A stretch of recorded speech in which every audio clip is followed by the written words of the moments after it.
नमस्कार। मु आज मोर केते गुड़िए एकपदी कविता उपस्थापना करुछि। कविता गुड़िक शुणिबे, शुणिला पर निश्चय आपनकु आशा भल लागिबो। लाइक एवं कमेंट भी निश्चय देबे।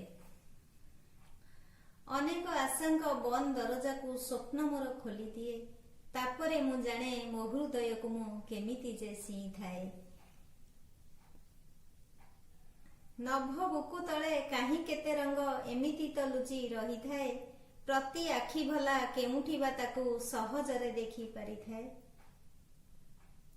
ए दुनिया एठी बहुत कठिन, मन लाखी चीज पाइबाकू, ताठारु कठिन निज प्रिय चीज हजाइबा परे खोजिबाकू।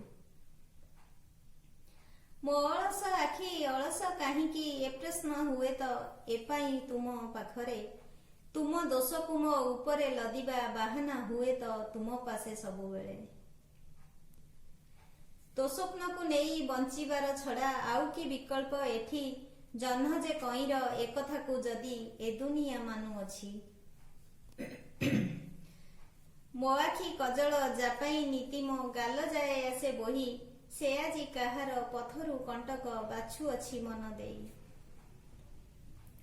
दीप सारा राति जलु थाए, आखि कथा आखि बुझु थाए, उषा तारा पर झाड़ी नीरवता भांगे जेबे, झापसा आलुओ को फिंगी निशांत विदाय निए, निशांत विदाय निए।